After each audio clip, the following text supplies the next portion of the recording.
eh, lo que ha sido tu experiencia o tu visión sobre esto que se ha hecho de llamar en soluciones basadas en la naturaleza para lo que es la conservación del agua, para lo que es el acceso al agua, y todo este debate, que a pesar de que el invierno nos dio una ligera esperanza, se terminó muy luego, al parecer, en la zona central de Chile, y va a volver a ser uno de los años con mayores sequías, nuevamente este año. Entonces, entiendo que además tú sigues en el debate público de las discusiones que hay de los proyectos de ley, entonces queremos tener tu opinión. Acá hay personas que se han inscrito libremente, pero bueno, está Reinaldo, se acaba de inscribir una dirigente también de APR de Melipilla, y muchas personas que están acá de diferentes partes del país. Les interesa conocer esto, y que te dejo. No sé si quieres hacer si tienes alguna presentación, puedes hacerlo, si quieres conversar. Sí, tengo una presentación, si me das permiso para compartir. Ya, voy a hacerlo inmediatamente.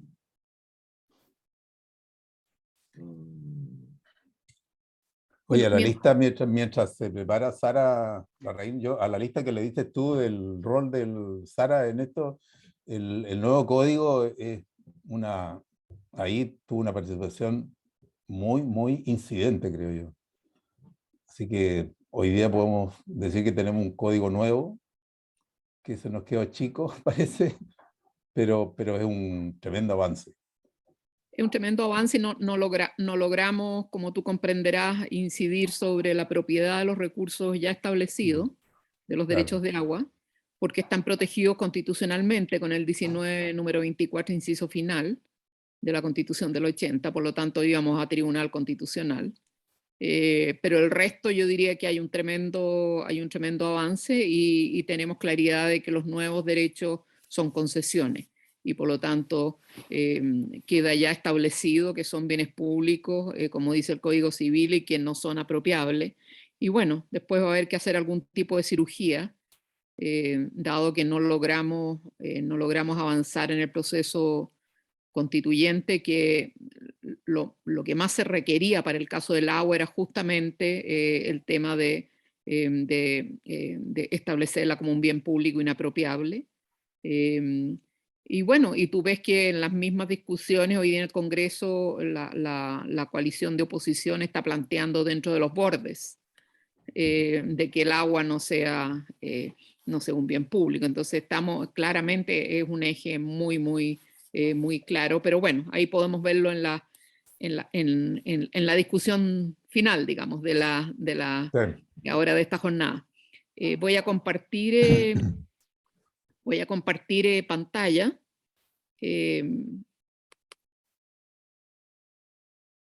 Hice una pequeña presentación, no sé si la están viendo ahora. Sí, se ve. Perfecto. Si entonces quieres, amplificas eso.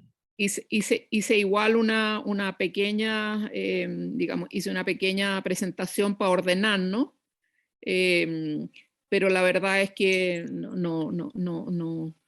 yo no soy especialista en gestión. Más bien, y un poco como tú señalabas, Fernando, nosotros en general en Chile Sustentable somos una agenda ciudadana para el cambio, llevamos adelante procesos ciudadanos. En el caso de las APR, nosotros trabajamos durante 5 o 6 años con la FENAPRU, la Federación Nacional de Agua Potable Rural, después de todo un proceso con ellos y con la Coordinadora del Agua, y se establecieron una serie de principios y participamos hasta que salió la Ley de Servicios Sanitarios Rurales que no existía antes, digamos. En el caso de la reforma del Código de Agua, nosotros empezamos el año 2005 cuando salió la reforma fallida, que se demoró 13 años en el Congreso Nacional, y que en el fondo fue una reforma totalmente castrada. Empezamos ahí ya al año 2009, teníamos una coalición con todos los conflictos por el agua en Chile, publicamos un libro, una especie de guía de teléfono con los conflictos por el agua en Chile, y empezamos a escribir un proyecto de ley en relación a las prioridades de las organizaciones. Y ese proyecto de ley finalmente fue patrocinado por un conjunto de diputados y finalmente ese fue el proyecto que se empezó a tramitar. y que el gobierno de Bachelet en 2014 lo patrocinó, y obviamente lo limitó bastante en relación al proyecto original, pero en fin, dio la partida y estuvimos 10 años con ese proyecto de ley hasta que salió, terminó la tramitación fines del gobierno pasado con una cantidad de problemas y de indicaciones sustitutivas, y lo promulgó de hecho el presidente Boric, no me recuerdo si fue en abril o mayo de este año, digamos. Entonces son tareas largas, y así como otros elementos del patrimonio ambiental son temas que tienen tremenda relevancia para el desarrollo nacional y son objetos de disputa. Son objetos de disputa del modelo económico y de los sectores económicos. Entonces, bueno, pero no soy especialista, sino que más bien lo que hacemos nosotros es gestionar un poco el cambio de la política pública desde la perspectiva del equilibrio y la conservación de los ecosistemas y los derechos humanos de las sociedades humanas. Entonces, el tema soluciones basadas en la naturaleza, no soy especialista, voy a dar algunos elementos y voy a particularmente presentar el único ejemplo de una propuesta que se hizo acá en Chile, que es el que desarrolló Fundación Chile con escenario 2030. No hay otra, digamos, sistematización, digamos, dentro del estándar de soluciones basadas en la naturaleza, que actualmente ya desde el año 2016 es un estándar y que tiene una metodología, un procedimiento, unos principios, unos criterios y unos indicadores. Entonces voy a ir muy rápidamente con eso, no siendo un especialista, pero sí con mucho interés de cooperar con igualdad en esta escuela del agua. Ahora, yo lo primero que quería destacar en cuanto al avanzar en Chile, y sería idealmente avanzar en el enfoque de la gestión basado en soluciones digamos, basadas en la naturaleza, es que nosotros estamos de una u otra forma con este estándar o con esta metodología de gestión, estamos pasando desde una gestión y planificación del desarrollo, no solamente del agua, sino que del desarrollo en general, basado en el sistema y funcionamiento de la biosfera y sus ecosistemas. Y yo creo que ese es un tremendo elemento. Es decir, claramente esta metodología, si es bien no lo explicita en términos ideológicos o paradigmáticos, implica claramente un cambio de visión.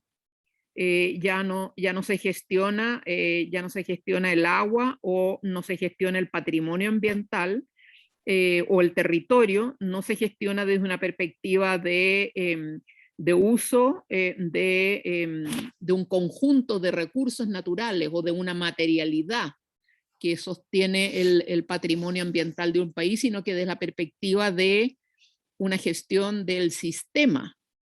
Y por lo tanto el sistema entregará los elementos que permiten, digamos, aprovechar servicios ambientales de estos ecosistemas, ¿no es cierto? Y al mismo tiempo conservar la integridad y la salud de estos ecosistemas para que permitan entregando estos servicios ambientales. Entonces aquí claramente hay un cambio desde una visión y concepción de que la conservación de la naturaleza o de la biosfera es un tema periférico e incluso peor, definido por los gobiernos, hasta el gobierno pasado, como un obstáculo para el desarrollo, la protección ambiental, y hoy día prácticamente todos los sectores económicos, con algunas excepciones de algunos conglomerados, consideran la protección del medio ambiente aún en el siglo XXI un obstáculo para el desarrollo. Entonces, implica desde ir a esta visión que lamentablemente ha permeado la política ambiental, ya ha permeado el sistema de evaluación de impacto ambiental, y por lo tanto haciendo algo como mínimo, como periférico, con el objeto de prevenir el daño. Prevenir el daño ya es lo último, no es asegurar digamos, la mantención del sistema. Prevenir el daño ya es simplemente prevenir la debacle, digamos. Entonces es pasar de esta visión restrictiva, excluyente, periférica, a una concepción que emana del consenso científico, de que la naturaleza y la mantención de su sistema es esencial para la existencia humana y para una adecuada calidad de vida. Esto en la antropocéntrica. No me voy a referir a que aquí vamos a definir soluciones basadas en la naturaleza de una perspectiva ecocéntrica o de la ecología profunda, no, de la pura antropocéntrica al interés del ser humano. Entonces, ubicamos este paradigma de soluciones basadas en la naturaleza desde una perspectiva totalmente antropocéntrica, pero desde una certeza científica que implica y que refuta de que la concepción de conservación del sistema de la biosfera es una periférica o es un obstáculo para el desarrollo y el bienestar humano. Yo creo que aquí hay un elemento detrás que es extremadamente, digamos, posibilitante de una transformación, independiente de la ideología de los gobiernos de turno. Ahora, todos sabemos que una gestión ecológica basada en ecosistemas tiene que ser integrada, sin duda. Ya el tema de gestión ecológica es una gestión de sistemas, y por lo tanto no es una gestión del agua, una gestión de la tierra, sino que es una gestión integrada de este sistema. Y ahí claramente, además siendo ecológica, además de integrada, tiene que ser basada en la ciencia, en evidencia, y requiere participación ciudadana. Si no, no es ecológica. Una gestión autoritaria desde una ciencia manejada por una élite no es ecológica, por la definición misma digamos, del paradigma ecológico. Y bueno, una gestión ecológica independiente de que vayamos a tener una gestión basada en la naturaleza, tiene al menos seis elementos claros. El primero, su objetivo es la mantención de la salud y el funcionamiento tanto de las cuencas como de los ecosistemas, y la cuenca entendida no como el área, ¿no es cierto?, donde va el río o donde van los esteros, sino que el sistema hidrológico completo, tanto superficial como subterráneo. Entonces, la cuenca no es la cuenca superficial, sino que la cuenca tiene un sistema hidrológico, hidrogeológico incluso, que es el que hay que cuidar. Un segundo elemento que es clave es que es absolutamente clave para una gestión ecológica es tener regulaciones para protección de las cabeceras de cuenca, tanto glaciares, ambiente glaciar y periglaciar, la estructura geológica de la cuenca, la cobertura vegetacional, los flujos de caudales, la oxigenación del agua, etc. Regulaciones sobre la calidad y la cantidad de las aguas, tanto superficiales como subterráneas, y aquí claramente debiera haber normas nacionales y normas particulares por cuenca, en el caso de calidad, normas de emisión, caudales ecológicos, que pueden ser distintos, pero deben ser ecológicos y no hidrológicos como hoy día. Tienen que haber normas para la extracción, tienen que haber normas para la recarga de acuífero o la devolución de las aguas ya utilizadas.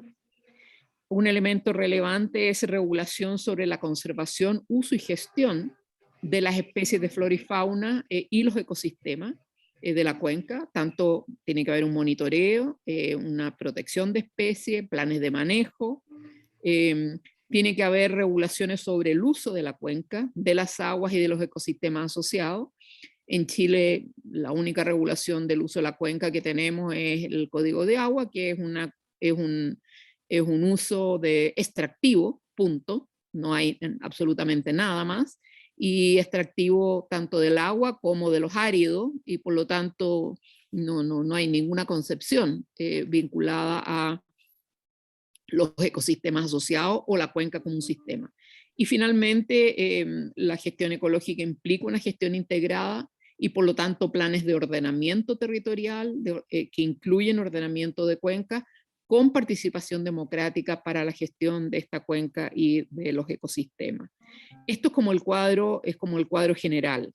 Ahora, ¿cómo se define hoy día las soluciones basadas en la naturaleza? Tiene una definición bastante específica. Es una metodología de gestión que ha sido acuñada por la UISN ya en los años 2000, inicio de los 2000, fue reactualizada el año 2016 y en general es una metodología de gestión que contiene acciones señala para proteger, gestionar y restaurar de manera sostenible los ecosistemas naturales o modificados, que hacen frente a los desafíos sociales de manera efectiva y adaptativa, proporcionando simultáneamente beneficios para el bienestar humano y la biodiversidad. Entonces aquí hay un elemento interesante, el tema de biodiversidad fue incluido incluso como uno de los criterios el año 2016, es lo más nuevo, antes llegaba hasta como beneficios integrales para el bienestar humano, y ya se agregó el tema de la biodiversidad el año 2016, por lo tanto es una metodología que es bastante integral.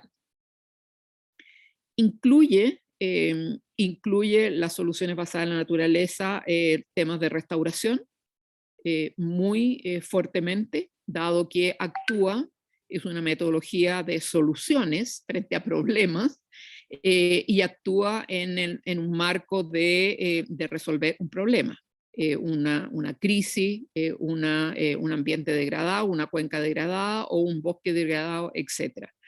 Incluye protección, elementos y criterios de protección, identificación obviamente de problemas, de amenazas y riesgos a los cuales esta metodología de solución basada en la naturaleza va digamos, actuar.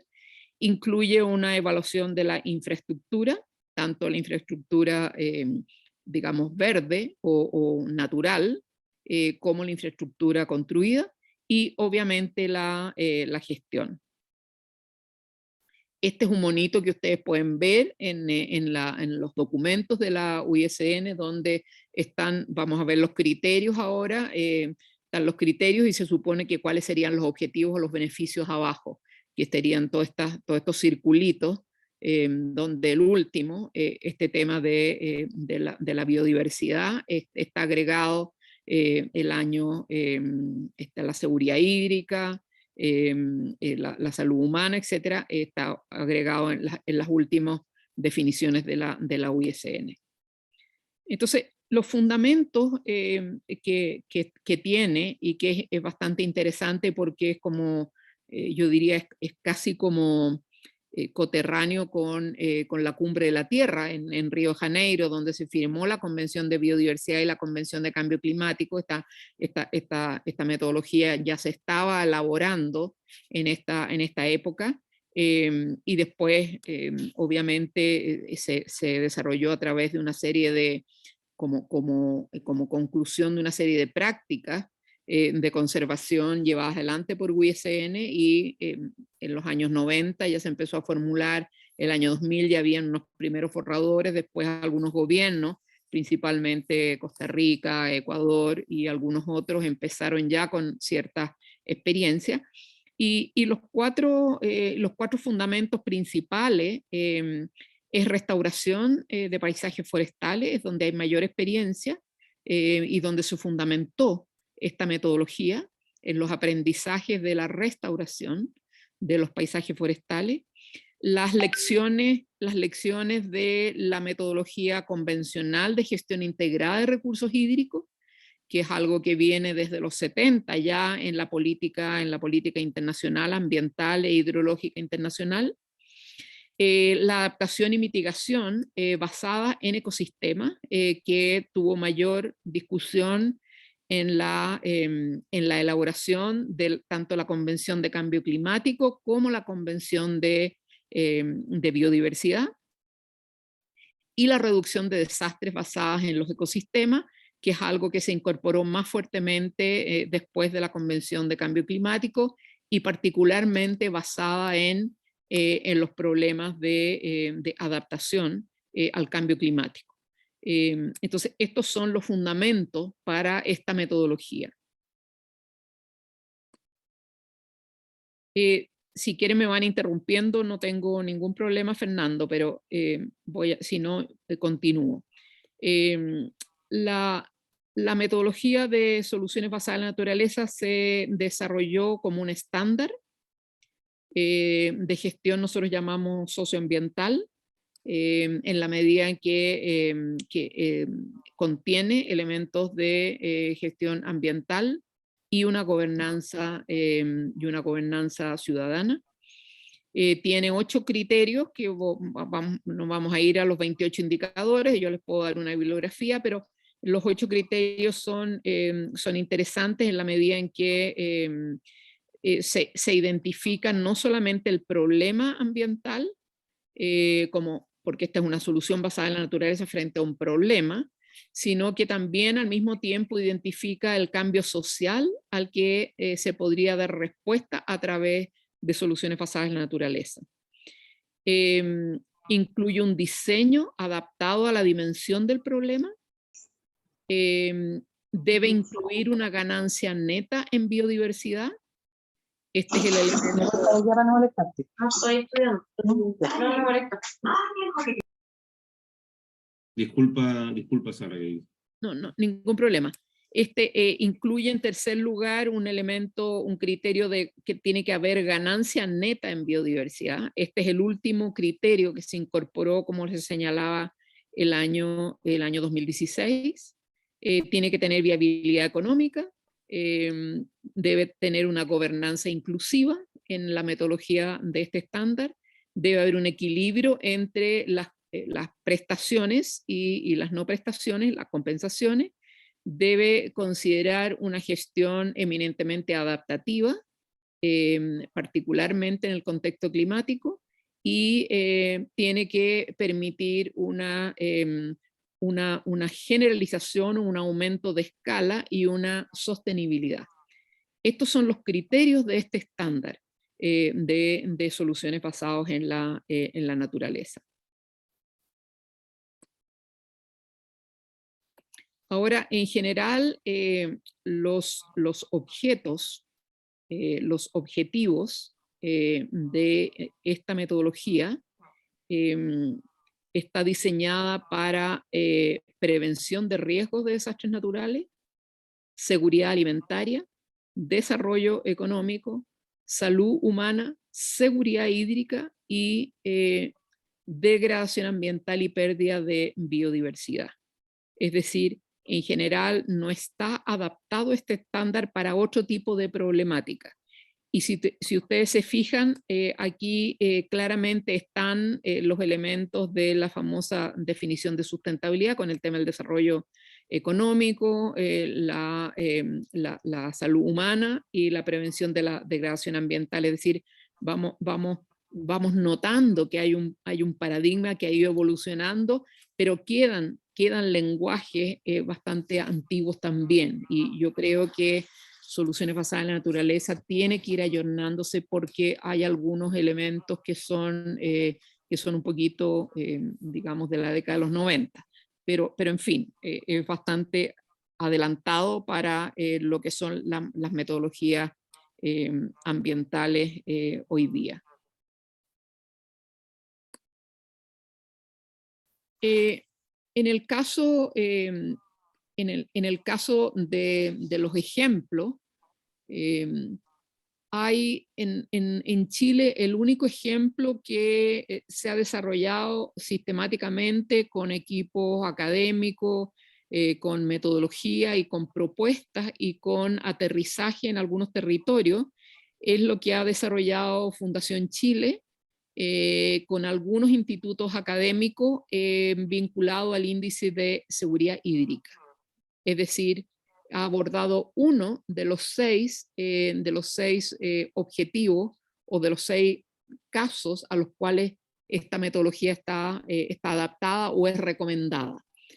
El diagnóstico o el problema que se identificó en este caso de soluciones basadas en la naturaleza partió de una identificación de una brecha hídrica, siendo la brecha histórica de Chile en los últimos años, prácticamente una reducción de la disponibilidad de recursos hídricos. Esto se hizo para el caso de la cuenca del Maipo y de la cuenca del río Maule, que son 2 cuencas bastante importantes. La primera desde la perspectiva de seguridad hídrica para la región metropolitana, que es el 40% de la población nacional, y toda la agricultura del Valle del Maipo, que tiene un porcentaje, después de la cuenca del Maule, tiene el porcentaje de mayor importancia en cuanto a producción agroindustrial. Y se identificó una brecha hídrica ya existente hasta la actualidad, año 2020, y una brecha hídrica futura que aumenta, digamos, en una forma mucho más desfavorable producto del cambio climático. Esta metodología incluso se adaptó a cuáles serían los impactos de esta brecha hídrica en deficiencia o escasez o no poder satisfacer la demanda en varias regiones, en varias provincias de la región metropolitana, y ahí tenemos que en algunos casos hay hasta indisponibilidad hídrica de 92% en alguna de estos territorios. Entonces, este es el problema que abordó esta metodología y esta propuesta de soluciones basadas en la naturaleza para las cuencas del río Maipo y la cuenca del río Maule. Uno de los objetivos principales que se planteó era tener o aumentar, incrementar el tiempo de residencia o de permanencia del agua en la cuenca, y ahí se identificó aproximadamente 5 o 6 acciones. Entre ellas no están en orden de importancia, sino que son las que se identificaron. Se identificó una acción de conservación del bosque nativo, de los humedales del territorio de la cuenca del Maipo, de los estuarios, los ríos y las vegas. Se priorizó acciones de reparación de riberas y de reforestación. Se identificó la prioridad de una acción de recarga de acuífero en las áreas urbanas, particularmente con acciones de pavimentos permeables, plazas de agua, jardines de lluvia. Se identificó una acción prioritaria de recarga de acuífero en el sector rural, con amunas, que son, vamos a verlo después, son una especie de zanjas de infiltración, pero que se establecen en los cursos de las microcuencas, restauración y recarga en bordes superficiales, lo que se llama cochas o lugares donde se mantiene el agua con el objeto que se vayan infiltrando, y obviamente zanjas de infiltración en territorios con pendiente que permiten mantener esa agua más tiempo en el territorio y al mismo tiempo impedir, particularmente cuando hay lluvias torrenciales, la pérdida de suelo, y impedir que por lo tanto las lluvias se lleven el agua y genere erosión del territorio. Y finalmente, la quinta acción prioritaria que plantea esta metodología de Fundación Chile es la protección de glaciares, con mallas y lonas de poliuretano para protección de los glaciares. Bastante modesta la medida, un poquito cara, no sé si es realizable, pero aquí, no, por ejemplo, no están medidas de política como podría ser impedir la actividad minera en glaciares, que hoy día es sobre los 3.000 metros, es el área, es la actividad que está afectando más los glaciares por remoción directamente y por material particulado. Pero en fin, se fueron a medidas súper, digamos, mecánicas, objetivas, etcétera, etcétera. Se localizó en esta metodología las acciones de conservación en aquellas zonas donde se identificó que hay una mayor relevancia en aporte al ciclo hídrico y que deben ser mantenidas y restauradas. Entonces, estas dos, ustedes pueden ver los documentos, está bastante desarrollado, pero en uno se hizo una evaluación en general sobre la cuenca completa del Maipo, incluida la ciudad de Santiago, obviamente, de una superficie de 425.000 hectáreas, con estrategias de conservación que proveían de 0,13 a 18 metros cúbicos por segundo y de infiltración con una producción bastante interesante hasta 47 metros cúbicos por segundo. Y en cuanto a reparación, se identificó un área menor, aproximadamente un poquito más de la mitad, y acá se identificaron áreas prioritarias para reparación y reforestación, con lo cual se podía proveer de 1 metro cúbico segundo adicional, infiltración de zonas agrícolas entre 0,66 y 8 metros cúbicos segundo, infiltración de zonas urbanas entre 0,15 y 1,65 metros cúbicos por segundo, la evaluación de estas medidas.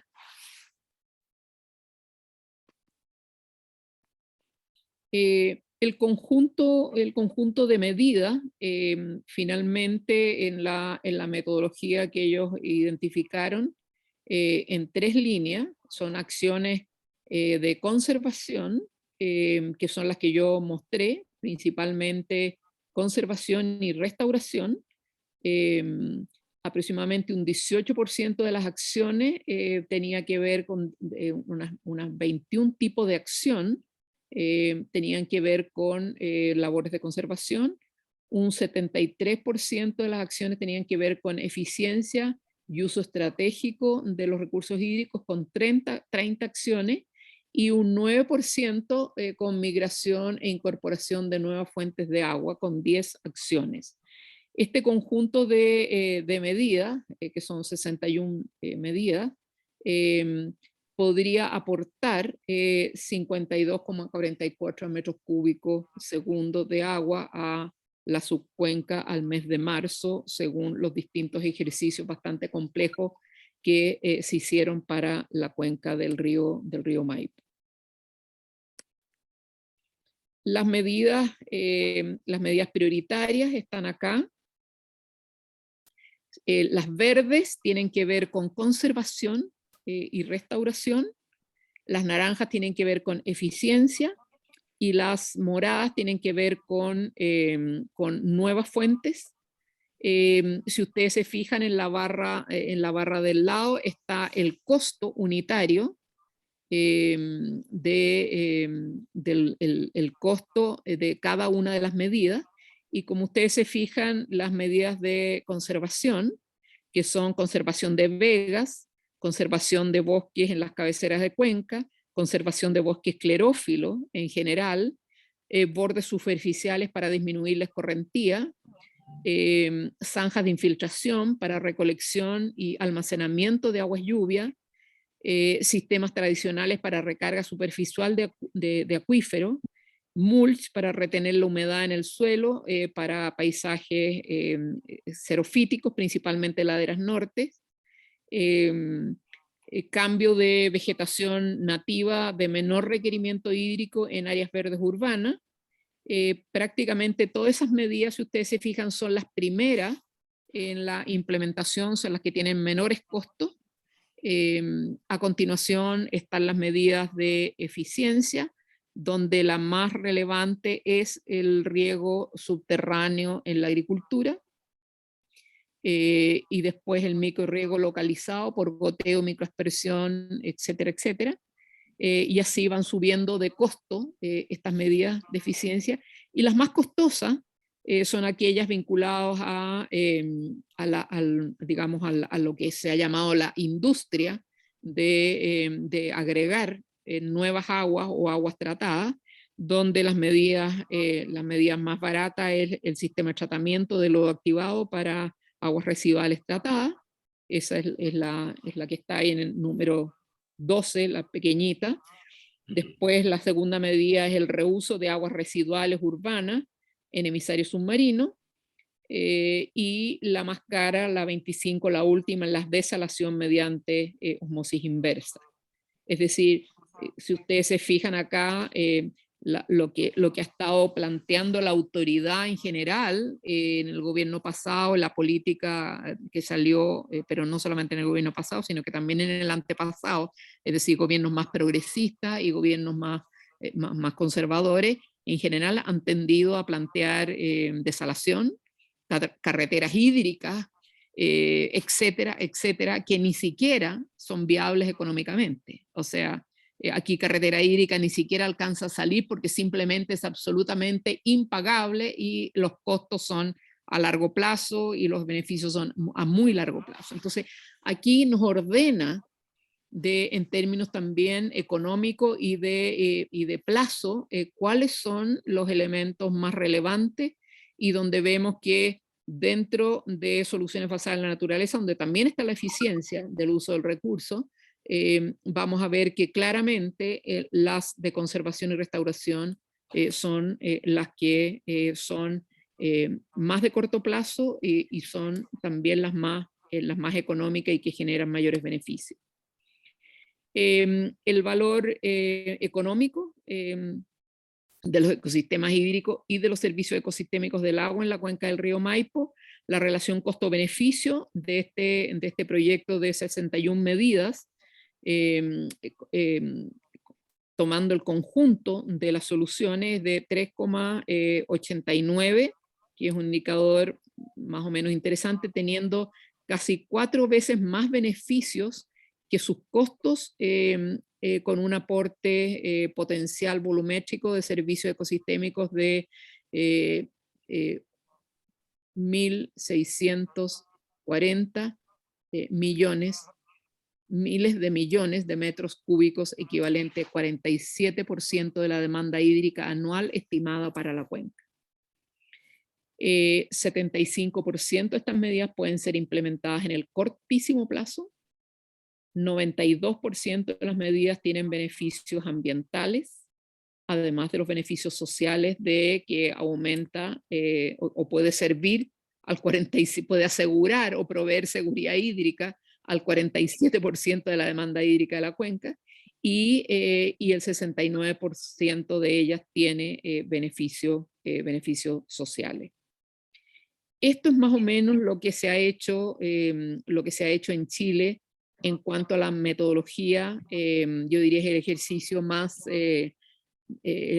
más acabado de soluciones basadas en la naturaleza, y en este momento hay una tremenda posibilidad de poder empezar la implementación de algunas de estas medidas a través de los programas de seguridad hídrica del gobierno regional.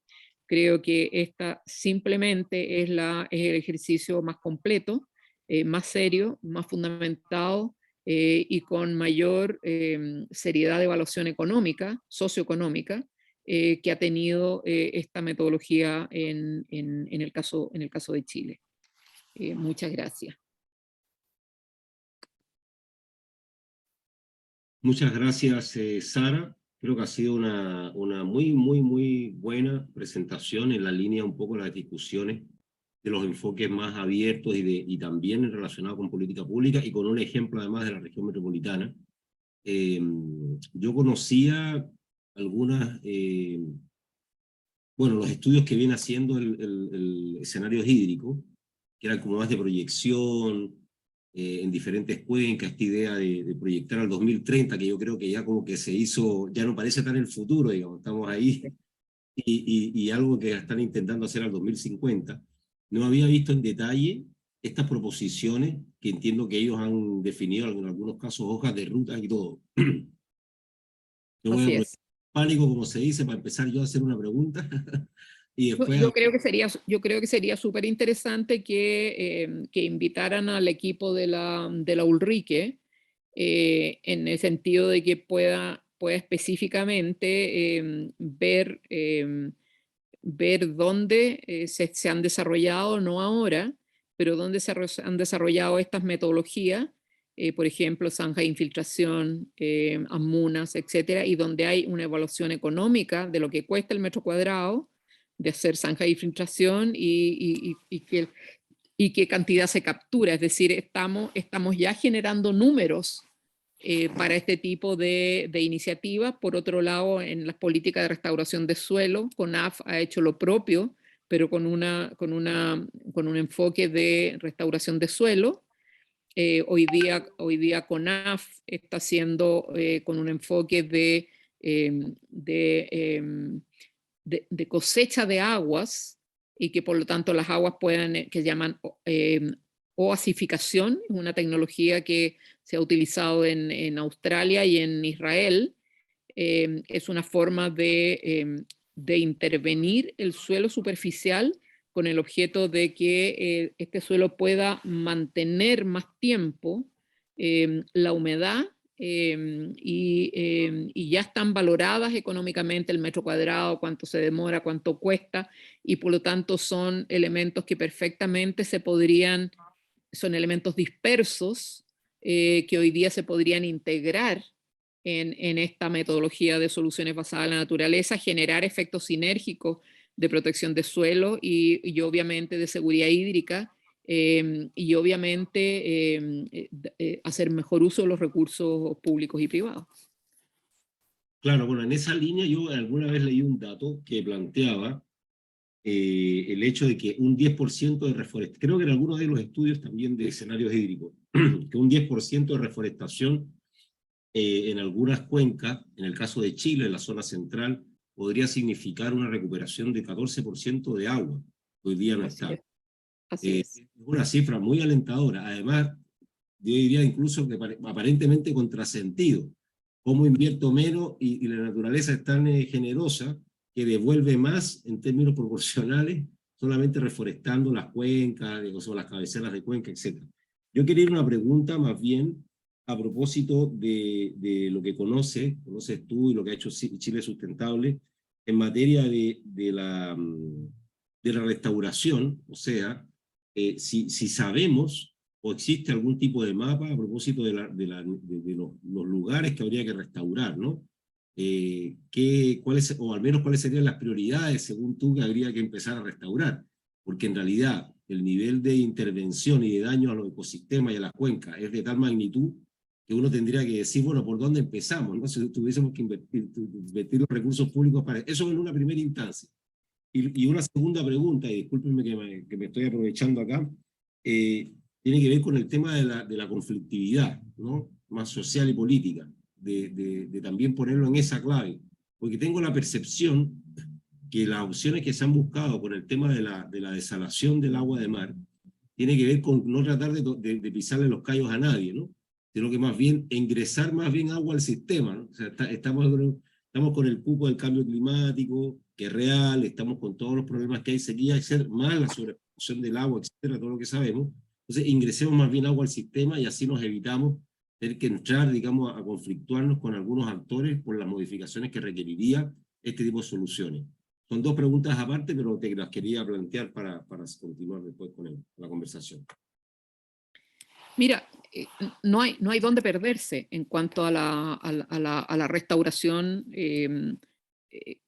O sea, hoy día ya está totalmente oficializado. De hecho nuestra NDC, nuestros compromisos nacionalmente determinados en la Convención de Cambio Climático, el Acuerdo de París, está restauración a escala de paisaje, y eso es gran restauración, y eso implica masas vegetacionales, no solamente bosque, pero también arbustos, etc. Claramente en el caso de Chile, la restauración para enfrentar el problema de inseguridad y de vulnerabilidad hídrica, que es el principal problema que tiene Chile frente al cambio climático, son las cabeceras de cuenca, son las cuencas, no hay otra. Porque tú lo que estás haciendo es proteger el sistema que te da este servicio del agua, pero al mismo tiempo tú estás apoyando el ciclo del agua. El ciclo del agua implica la protección del territorio, que no haya erosión, que hayan árboles que mantienen raíces, que protegen la estructura del suelo, que toman humedad del suelo, pero que también que evaporan, ¿no es cierto? Disminuyen la temperatura de la cuenca en un contexto de cambio climático, evaporan en el caso de calor. Esa evaporación en caso de calor también ayuda a refrescar la cuenca, pero al mismo tiempo las masas vegetacionales capturan no solamente material particulado, que es las compensaciones que existen para que, digamos, si se hace un condominio y tenéis que plantar no sé cuántas hectáreas de árboles para capturar ese material particulado. Los árboles capturan CO2 y por lo tanto los necesitamos para restaurar y proteger las cuencas, pero al mismo tiempo los necesitamos porque son un elemento fundamental de captura de CO2. Y si tú te fijas, por ejemplo, en el inventario de gases de efecto invernadero y lo que Chile ha comprometido en el Acuerdo de París, ha planteado, bueno, descarbonización, ¿no es cierto?, del sector industrial, con un peak máximo al año 2025 de emisiones y de ahí bajando. Y el gran paquete del cual depende la descarbonización de Chile no es solamente el cierre de las carboneras y después de las de gas natural, corresponde a la cantidad de la superficie vegetacional que tiene el país para la captura. Y el inventario se hizo antes de los incendios del año 2016-2017, con ese verano que se quemaron como 500.000 hectáreas. En la GNC comprometimos plantar 200.000 hectáreas, no las cumplimos, ahora se volvieron a comprometer 200.000 hectáreas, no sé si las vamos a cumplir.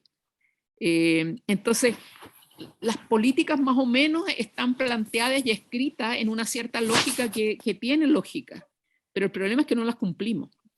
Entonces, si tú me dices qué es lo que priorizar, claramente restauración con especies vegetacionales en las cuencas, priorizando las cabeceras de cuenca, porque eso es fundamental para adaptarnos a las restricciones hídricas que trae el cambio climático para Chile, pero al mismo tiempo para contribuir a la captura y por lo tanto a la mitigación de las emisiones del país. No hay dónde perderse. Es una política de las más baratas para el tema de resolver los problemas de seguridad hídrica. Tú lo viste en las escalas, el tema de plantación y restauración de cabeceras de cuencas es de las más baratas, en la que genera más empleos. La reforestación genera tremenda cantidad de empleo y genera beneficios ambientales impactantes, no solamente del cuidado y la retención del suelo fértil, sino que al mismo tiempo en cuanto a las posibilidades que la biodiversidad tenga condiciones de mayor desarrollo, entonces hay una ganancia neta en biodiversidad. Entonces no hay dónde perderse. Ahora, la segunda pregunta vinculada al tema de que los gobiernos estarían propiciando la desalación para no tener problemas con las comunidades. Mira, la verdad es que la desalación ha entrado en un camino totalmente de rásquese como pueda de las empresas mineras, cada una con su desaladora, en el campo de nadie, de la no regulación, una al lado de la otra. Están destruyendo borde costero que ni te digo. No hay ninguna norma para tratamiento de salmuera. Las salmueras en algunos casos se están volviendo a tirar al mar. En otros casos se están disponiendo sin ningún tipo de carpeta ni nada en la tierra y pueden filtrar nava subterránea. Es un desecho finalmente, es un desecho químico. En las devueltas al mar, el aumento de la salinidad en el borde costero, olvídate del fitoplancton y el zooplancton, o sea, cualquier cosa. Y todavía no tenemos una norma de desalación, por lo tanto cada uno está haciendo lo que quiere con la tecnología que quiere y el Estado va detrás, empezará a corregir cuando ya quede la crema. Entonces no había una propiciada del Estado, salvo 2 o 3 proyectos pequeños para proveer de agua potable a algunas caletas, pero ha sido miserable, sin ningún liderazgo, y más bien un deje hacer al sector minero, lamentablemente, por parte del Estado. Y no es la mejor solución, es la más cara para proveer de nuevo agua al sistema. Lamentablemente, es muy triste decirlo, pero pésimo. El camino es lo pésimo. Muchas gracias. Preguntas. Tenemos preguntas que se han escrito, aquí las podemos hacer de manera abierta. Por favor, hay unas preguntas que están acá planteadas en el texto. Le pediría a quienes las hicieron que la puedan consultar. Queda mejor así porque como esto es grabado.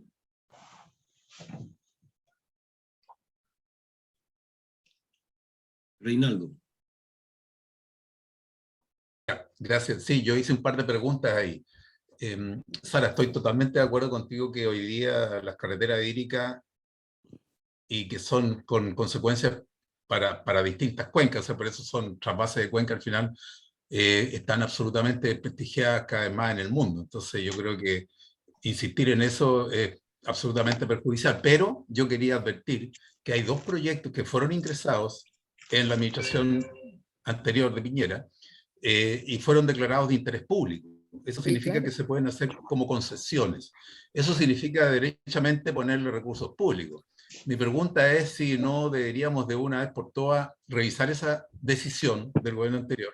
Bueno, le corresponde al gobierno hacerlo y clausurar esa opción definitivamente y que ya no sigamos hablando de estas carreteras hídricas porque yo creo que no tienen ningún destino y desde el punto de vista ambiental son un desastre. Y aprovecho de hacer inmediatamente la segunda pregunta, que era lo que tú estabas comentando sobre la desalación. Los costos de la desalación cada día son más bajos. O sea, no solo en términos de energía, sino que en términos de eficiencia, de cuánto kilowatts se necesita para desalar 1 metro cúbico de agua. Ese número ha ido descendiendo notablemente. La empresa que se inauguró ya en Copiapó para abastecer de agua a 4 comunas de esa región que tenía un problema serio de contaminación química, en fin, es un ejemplo de tecnología sustentable. Además se hizo con un montón de resguardo para la propia comunidad, etcétera, etcétera. Eso mismo, ¿no crees tú que se podría replicar, tal como tú lo señalaste, en caletas pesqueras, pero en el marco de una política global?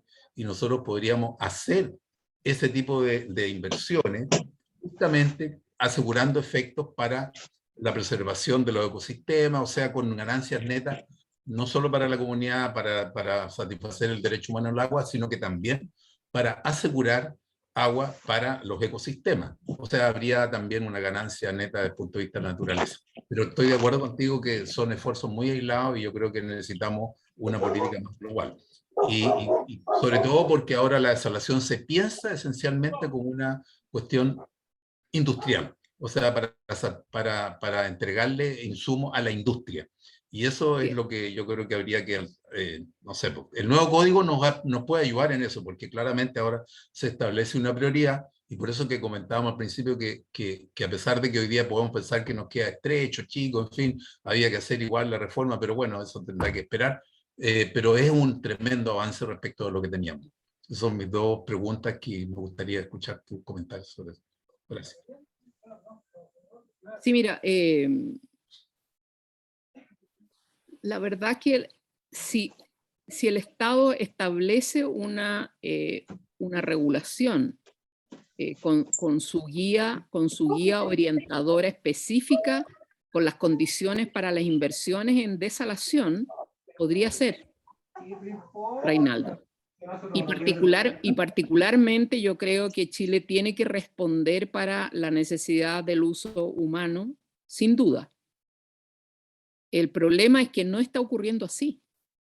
O sea, si el proyecto financiado por el Estado para proveer de agua potable en la región de Atacama está mejorando los sistemas de succión de agua de mar, si está estableciendo un lugar específico confinado, cubierto para las salmueras, yo creo que está ok y eso debiera ser el estándar. Ahora, el problema es que requieren plantas eléctricas. Y claro, desalar osmosis inversa no es tanta energía. El problema es que en el caso de las mineras tú tienes que sumar la energía de la osmosis inversa y la energía que tú necesitas para impulsar el agua a 3.000 metros de altura. Kilómetros de kilómetros de kilómetros. Entonces, no es menor el insumo hídrico, el insumo energético para el tema de llevar el agua desde la costa hasta la minería a 3.000 metros de altura o a no sé cuántos cientos de kilómetros hacia el interior. Entonces, yo diría que por eso que tenemos que sacar buenos números con el objeto de tener una buena discusión. En el caso de agua potable para las personas, es cierto, es la medida más cara para tener nuevas aguas, pero hay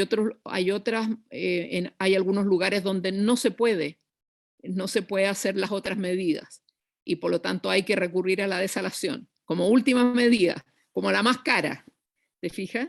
Y entonces está ok, pero tenemos que avanzar en un estándar, porque si no avanzamos en un estándar, vamos a destruir todo el borde costero, vamos a destruir las economías locales basadas en pesca artesanal, basadas, etcétera, etcétera, y además vamos a generar, no tranques de relave, pero vamos a generar pasivos ambientales hoy día son las cenizas de las termoeléctricas, los tranques de relave de la minería, y ahora vamos a tener entonces depósitos de sales que infiltran agua subterránea y que generan tremendos impactos en el momento, digamos, en los ecosistemas. Entonces, eso no puede seguir ocurriendo. Ya estamos a punto de iniciar una fase de masificación de la desalación para el sector minero que puede ser irreversible. Y después todos sabemos que reparar es harto más caro que prevenir los impactos. Entonces, creo que aquí hay un tremendo debe con el tema de desalación, que es urgente tener una regulación y un estándar en este momento para que realmente cada proyecto no se mida a sí mismo. Ahora, en el caso de carretera hídrica, yo creo que ahí hubo lobby, tanto en el gobierno Bachelet, lamentablemente, como en el gobierno de Piñera, para que esto fuera parte de, digamos, de este famoso comité de infraestructura, que hay de todos los colores, pues es como, es cuoteado el comité para el tema de la infraestructura. Hay varios expresidentes, es un espanto. Y ahí entonces están ubicados estos dos proyectos y claro, son susceptibles de concesiones y de plata de la gente. El problema es que no hay agua, además de significar un trasvasije de cuencas súper complejo, no hay agua. De donde querían sacar el agua, que es la cuenca del río Biobío, los regantes, los dueños de derechos de agua del río Biobío y las comunidades del Biobío dijeron que no había agua y que no iban a entregar agua y se oponían absolutamente al proyecto. Entonces, el valor, ni siquiera, mira, en uno de los estudios de escenarios 2030 está el valor de carretera hídrica en relación a los otros. Es por allá arriba, o sea, es una locura. Si tú quisieras llevar agua para agricultura en Atacama a través de la carretera hídrica, no sé qué agua, pero en fin, si hubiera agua, no da, o sea, no da. Probablemente les va a salir incluso más caro que la desalación a las mineras. Entonces yo creo que nosotros como ciudadanos no tenemos cómo sacar esos mamarrachos de las prioridades digamos, de la carta de proyectos del MOP y por lo tanto concesionable. No lo tenemos, pero si la tuviéramos y tienen ustedes alguna idea, trabajemos juntos. Yo creo que esos dos proyectos es lo que ocurrió en el caso de Alto Maipo, es una expropiación del agua de las cuencas para traerlas a los sectores más productivos. Cuando tú haces, en el caso de Alto Maipo, tú vas tomando el agua de la cuenca del río Volcán, de la parte alta, me estoy refiriendo al estero de las Placas, etcétera. Tú tomas AES toma las aguas en los nacimientos del río Volcán, en el río Yeso, aguas abajo del embalse, en el río Colorado, en la parte alta, las mete al túnel privado, que van a salir en la central Las Lajas, casi al llegar a digamos, a vertiente, y el río Maipo se queda sin esa agua. Porque el privado hizo el túnel paralelo al río. Eso es una mega intervención de las cuencas. En el caso del Maipo vamos a empezar a ver aumentos de temperatura, vamos a empezar a ver compactación del fondo, del lecho del río, vamos a ver, digamos, impermeabilización de la relación aguas superficiales, aguas subterráneas. Probablemente va a haber disminución del agua subterránea en Maipú y en los otros pozos de los cuales se provee de agua potable en la región metropolitana. Es una locura. Una mega intervención en una cuenca, tomando el agua en las cabeceras, haciendo un túnel privado para lo que sea, solamente en una cuenca, como en el caso del río Maipo, va a generar la debacle. Imagínate tú lo que sería en hacerlo en varias regiones del país. Porque esta carretera no iría por el borde costero, esta carretera iría, por lo menos la de ¿cómo se llama el expresidente de la CPC? Sutil. La de Sutil. Actual presidente de la CPC. Actual presidente de la CPC, esa no va por la costera. La de Belolio o Bolio, esa va por el francés, esa va por la costa y según él va a usar unos restitos de agua, no sé de dónde, pero esta otra va por arriba y te corta completamente, o sea, tiene mayor impacto que la del francés o del belga, digamos. Son una locura, son simplemente una locura. Es como esta noción de que la solución tecnológica se la puede todo, pero la verdad es que es como meter al país en una especie de UTI, completamente manguerado y donde el sistema de manguera es súper caro de mantener. O sea, una pieza UTI te vale 10 veces lo que es una pieza normal en cualquier hospital, en cualquier clínica. Es una locura. Es una locura. Bueno, preguntas de quienes están participando acá. Está abierta la palabra para que pidan preguntas. Yo tengo más preguntas, pero por favor, pido que quienes están participando puedan hacer preguntas sobre la exposición que se realizó o cualquier otro tema relacionado con lo que estamos conversando.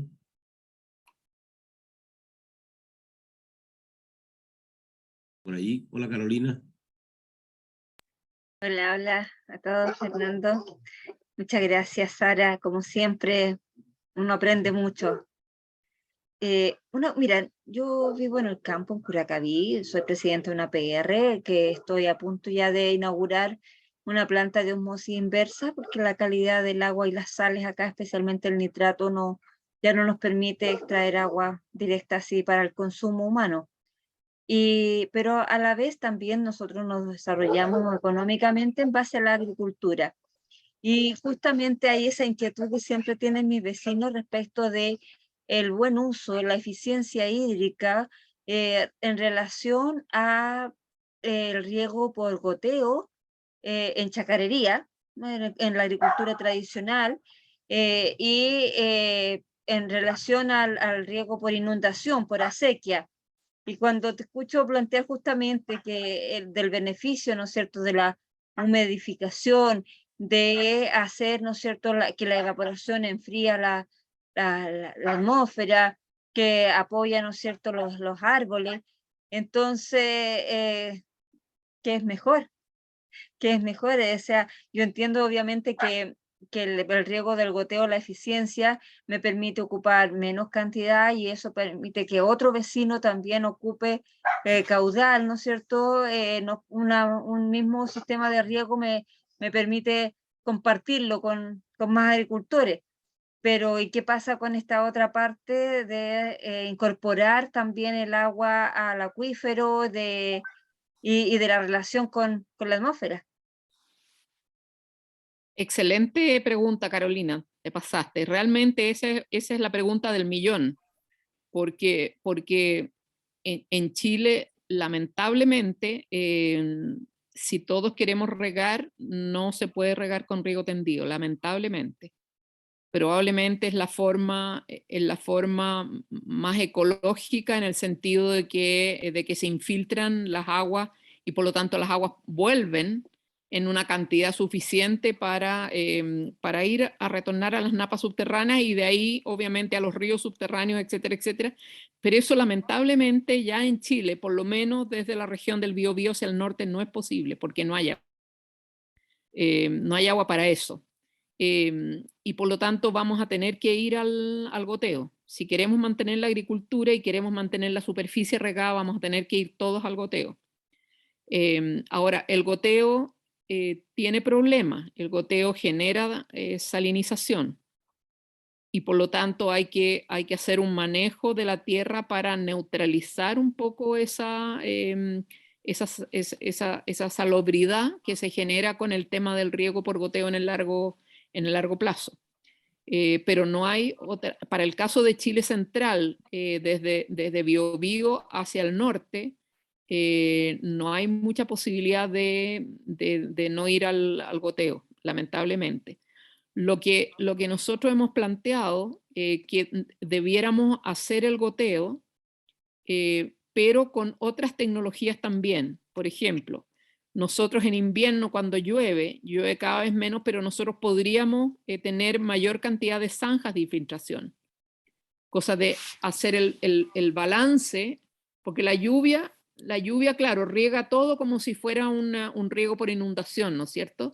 Pero si nosotros pudiéramos, por ejemplo, tener en los lugares particularmente con pendientes, si pudiéramos tener zanjas de infiltración y almacenar humedad ahí, esa humedad va lentamente permeando hacia abajo y permea toda la vegetación para abajo y también permea las napas. Entonces, en vez de que escorra por la superficie, se lleve tierra de la superficie, tierra vegetal de la superficie, ¿no es cierto?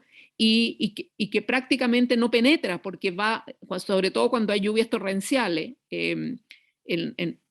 no tanto en Curacaví, pero por ejemplo en el Cajón del Maipo, en la zona de Chacabuco, etcétera, donde es más cordillera, donde llueve, ahora que va a llover además con lluvias calientes, que viene menos nieve y por lo tanto las precipitaciones van a ser más agua, menos nieve.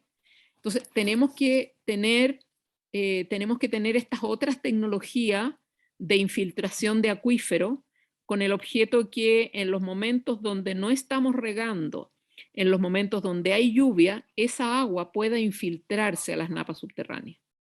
Dado que claramente el riego por goteo, y porque además vamos a tener por bloque el riego, ¿no es cierto?, en una chacra por bloque, porque no vaya a tener tanta agua como para regar todo al mismo tiempo por goteo, sino que vaya a tener que dividir por llave o por bloque, y por lo tanto, no sé, el lunes en la mañana vaya a regar un bloque con esa agüita, el lunes en la tarde otro bloque, el martes en la mañana otro, te fijas, vamos a regar un poquito así como con los turnos que hay ya en todas partes en la zona norte, etcétera. Entonces, vamos a tener que hacer estas tecnologías junto con estas otras formas de anmunas en las cabeceras, en las cuencas, que tú puedes hacer. Nosotros hicimos ahí en Melipilla, por ejemplo, tú en una quebrada que casi se seca en el verano, tú puedes perfectamente poner postes de pino impregnado,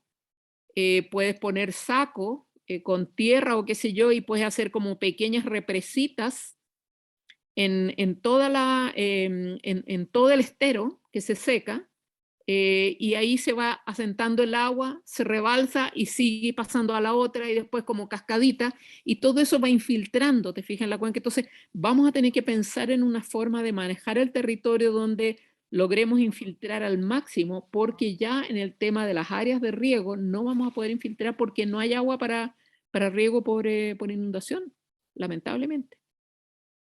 Y lo otro que es muy relevante de hacer es que justamente para estas tecnologías que hoy día finalmente son las que está financiando el Estado, muy poco para INDAP, mucho para la gran agroindustria, es que cuando el Estado financie en este famoso Fondo del Riego, o la Comisión Nacional de Riego, cuando el Estado financie con plata de todos los chilenos obras de regadío para eficiencia hídrica, el personaje en cuestión que se gana el concurso tiene que devolver por lo menos 2/3 del agua que se ahorra.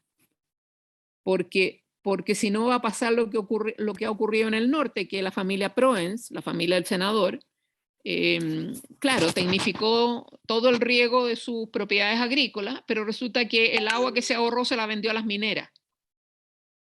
Y cuando tú le vendes el primero, le pagamos las obras de riego todos los chilenos. Tenían plata para hacerlo ellos, pero no. Se la pagamos todos los chilenos, y por eso hay que reformar esa ley de riego. Pero segundo, el agua del Estado, por darle esa plata para su proyecto de riego, no le pidió nada a cambio. Y por lo menos le debía haber pedido 2/3 de lo que se ahorró. No, la familia vendió el agua a las mineras. Cuando el agua pasa a las mineras, es un agua que se pierde en la cuenca, porque los mineros tienen que encapsular, esa agua con los minerales, con los químicos, no puede pasar ni al medio ambiente ni a la cuenca, porque envenenaría todo, contaminaría todo. Entonces, el agua que se va a la minería es agua que se pierde para la cuenca. Y sobre todo que las minerías en Chile están en las cabeceras de cuenca. Entonces, por eso en la reforma del Código de Agua, nosotros fuimos súper insistentes en ver el tema de la prohibición del cambio de uso de las aguas asignadas, porque lo que está ocurriendo en toda la zona norte es que los campesinos y los agricultores grandes la están tecnificando y están vendiendo agua a las mineras. Y eso no es bueno ni para la cuenca, no es bueno para la agricultura, no es bueno para el país, no es bueno para nadie. Es solamente para la agroindustria y para la minería. A lo menos debieran dejarla para los APR. Sí, pues, además. Bueno, muchas gracias, Sara. Tenemos, disculpa, Carolina, tenemos una pregunta acá que hace Cris. Cris, la puedes hacer si quieres tú, la que planteaste. Y después una pregunta más y cerramos. Cris. Gracias, profesor Fernando.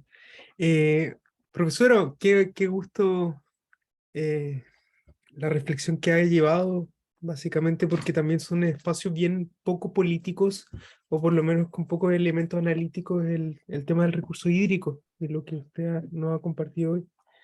Y en particular yo soy de referencia antropólogo y trabajo en el norte de Chile, entonces me pasa que hace poco me pidieron evaluar el programa UMA, ¿ya?, de CONADI, algunas de las intervenciones.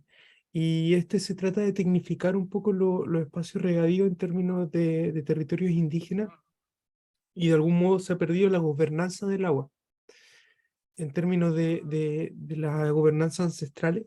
Y me preguntaba yo que sobre la base de la eficiencia del recurso, ¿cuáles son las líneas de trabajo que pudiera plantearse en contexto de los derechos de los pueblos originarios? Y por otro lado también el hecho, y bueno, eso es lo central, pero después también pensando en el hecho de APR, hoy día aparece un nuevo marco normativo que tensiona más un poco el hecho de los APR y en una nueva figura, ¿verdad? No sé si se me entendió. Disculpe. Sí, Ya, sí. tienes. Mira, a ver, la primera la segunda que más de fácil despacho. La Ley de Servicios Sanitarios Rurales es una ley que fue elaborada con los principios de la Federación Nacional de Agua Potable Rural, es decir, tuvo una participación ciudadana de los APR a nivel del país. En el norte de Chile, yo diría prácticamente no está esta organización tradicional, yo diría que empieza principalmente, la gran mayoría empieza de Coquimbo al sur, y en el fondo ha sido una autogestión de las comunidades en organizarse para tener agua potable, apoyadas por el Estado. Y es un programa, no sé, que empezó con apoyo internacional para resolver los problemas de salud y las muertes de niños por diarrea, etc. Pero finalmente el Estado, fuera de apoyar no había organización. Las APR, una eran, no sé, uno era la Junta de Vecinos, el otro no tenía personalidad jurídica, o sea, un desastre. Entonces era necesario hacer una ley que reconociera la función pública de los APR. Y que el Estado los reconociera en la función de un servicio social esencial, como es el agua potable. Y por lo tanto yo creo que esa ley, en términos generales, es una ley que es un tremendo avance, porque les entrega derecho, claridad y certeza, porque lo que estaba pasando es que muchas veces se extendía el área urbana y vamos las sanitarias detrás pidiendo las áreas de ampliación de las áreas de concesión, y se iban muriendo los APR. Entonces, yo creo que esa ley tiene algunos problemas que todavía no están muy resueltos, como quién hace los análisis, quién mantiene, cuál es la fiscalización, cuál es el trabajo entre el Estado y los APR. Yo creo que hay una serie de temas que no se han implementado, pero yo creo que en principio es tremendamente relevante, porque reconoce y le da una posibilidad de subsistencia a organizaciones que prácticamente hoy día están siendo administradas por viejitos campesinos o de villorrios urbanos, y no hay una posibilidad institucional de sobrevivencia si es que no se hacía esta ley. Entonces creo que por ese lado hay muchos desafíos, y creo que el Estado tiene que ponerse las pilas y hacer cumplir esa ley. Porque es una ley que les da capacitación, es una ley que los reconoce, es una ley en el cual hay planes de mantenimiento, es una ley donde ellos tienen posibilidad en el caso de la gente que tiene sus captaciones subterráneas, de posibilidad de tecnología solar, para que no tengan que pagar cualquier cantidad por las cuentas de luz para bombear el agua, o seguir esperando el barril de petróleo que te va a dar la minera para que tú puedas hacer funcionar el generador que te impulse el agua. O sea, yo creo que ayuda a la autonomía de este segmento, porque finalmente en Chile es la única gestión pública comunitaria que existe. Toda la otra gestión del agua potable es privada, se privatizó. Entonces aquí tenemos que mantener este sector de gestión pública comunitaria del agua. Entonces yo lo veo como positivo. Ahora, en el caso del regadío, yo siento que las comunidades indígenas tienen que exigir estructuralmente la lógica de la gestión y de la gobernanza del agua que ellos han tenido. ¿Por qué? particularmente porque yo creo que el tema no sé cuáles son los nombres que tienen los turnos en los distintos, en los distintos oasis o en los distintos lugares del norte, pero yo creo que tienen que conservarse las formas de gobernanza. Se puede mejorar con tecnología, pueden haber de eficiencia, pueden haber nuevas formas que gestione la comunidad y que la comunidad se empodere en poder manejar nuevas formas, nuevas tecnologías. Pero no debiera cambiar la forma de gobernanza, no debiera expropiarse la forma de gobernanza indígena de las aguas, porque ha sido una buena gobernanza tradicionalmente, mucho mejor que la gobernanza agrícola tradicional de cualquier parte de Chile. Entonces yo diría que eso debiera poder conservarse, y yo creo que, por ejemplo, en todo lo que son amunas o zanjas de infiltración, los indígenas son maestros. O sea, todo el sistema de terraza, finalmente el sistema de terraza es un sistema de amunas, o sea, un sistema de escalonamiento de los territorios con pendientes, con el objeto de que esa horizontalidad permita que el agua infiltre y permanezca en el territorio y no pase rápido por encima, y es mucho más eficiente que el riego por inundación, digamos, tradicional. Entonces yo creo que ahí sería tremendamente importante que pudieran acoger nuevas tecnologías, que puede ser por goteo en algunos lugares, pero también visualizar el conjunto de tecnologías que hoy día están inventando países como Australia, que ha sufrido periodos antes que nosotros, periodos de 10, 20 años de sequía. Por ejemplo, la cobertura vegetal, el mulch, que hay muchos pueblos digamos, de la precordillera que lo usan. Es que no se quema el desecho vegetal, sino se queda encima de la tierra, que mantiene humedad, crea capa vegetal, etc. Entonces, yo creo que ahí el principio es la autonomía de gobernanza del agua de los indígenas sobre las aguas indígenas, y que obviamente todo lo que ha avanzado la tecnología puede ser apropiada, pero con su forma de gobernanza.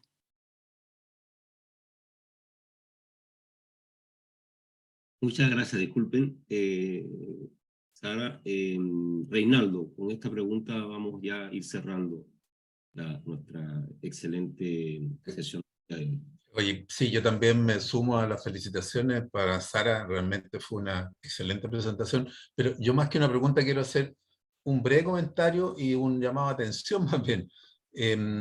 Sara, la ley de riego, finalmente, después de todo el debate que se hizo en el Congreso, el resultado fue que el Congreso decidió prorrogarla por un año más. El gobierno anterior la había propuesto prorrogarla por 12 años más. Sí, claro. Bueno, finalmente se acordó en el Congreso que le dan un año. Ese año se vence en diciembre. Entonces, sí. Y no ha pasado mucho. Y no ha pasado nada. Tenemos que estar muy atentos, porque en el último minuto alguien va a salir con que, mira, esto es fundamental para el crecimiento, si aquí se nos viene la agricultura al suelo, la exportación, etcétera, etcétera, y hay un riesgo. Mira, Carolina ahí está muy atenta también, porque lo que puede ocurrir. Entonces, así como tú decías, bueno, hagamos cosas juntos, aquí vamos a tener que juntarnos todos los que podamos para parar esa cuestión de una vez por todas. Ese es yo creo que la que quería hacer. Sí, la SNA, Reinaldo, ya tiene la respuesta y está feliz de que no pase nada, porque ellos ya tienen todo listo y deben estar todos sus parlamentarios alineados ya con la posición de que siga. A lo más le van a hacer un maquillaje por aquí, otro maquillaje por allá y ya. Yo lamentablemente no he tenido ninguna posibilidad de meterme, pero estoy completamente a disposición. Si quieres hincarle el diente y podemos trabajarlo en el marco de igualdad, Chile sustentable, no sé. Pero yo creo que sería súper bueno que le echáramos una mirada, Fernando, y no sé, el equipo del USACH, y ahí podemos juntar algunos de los asesores amigos que están hoy día el MOP y todo lo demás, y más nos vale porque yo tengo clarísimo que con los bordes que se están planteando para el proceso constitucional, con el tema del agua y en el caso de la ley de riego deben tener todo clarísimo lo que quieren. Bueno, ese es un tema, sobre ese tema hay reflexión y además hay propuestas que se hicieron acá en Igualdad. Hay un equipo, un programa que es pequeño, pero que que tiene experiencia en el tema agrario. Ellos de hecho promovieron creo que en algún momento se propuso que fuera 2 años, 3 años, 1 año, pero sí para dar un tiempo que pudiese ser replanteada la ley. Creo que podemos retomar esa iniciativa. Sería fantástico. Sería Claro, realmente obviamente yo advierto que las condiciones en las que está el gobierno, a pesar de que hay un ministro que conoce todos estos temas muy bien, es fuerte la pisada de la SNA y compañía, digamos. Absolutamente, pero mira, Y si bueno, sacamos... pero creo que sería bueno plantearlo a propósito también de la discusión de la ley de presupuesto y todo, y veamos cómo lo hacemos. Hay un equipo de compañeros ahí, de gente profesional que tiene experiencia, que podríamos buscar hacer algo, irlo planteando y abrir esa discusión, que yo creo que es un gobierno también el actual, que se propuso muchas cosas y que necesita tener un contrapeso, porque creo que está muy arrinconado y, como dicen ahí, en una esquina está puro recibiendo. Sí, po. Hay que pararlo un poquito. Sí, po. Sí, po. Así que bueno. Sí. Muchas gracias, Sara. No sé si quieres decir algo para cerrar. No, yo solamente felicitarlos porque creo que necesitamos muchas escuelas del agua.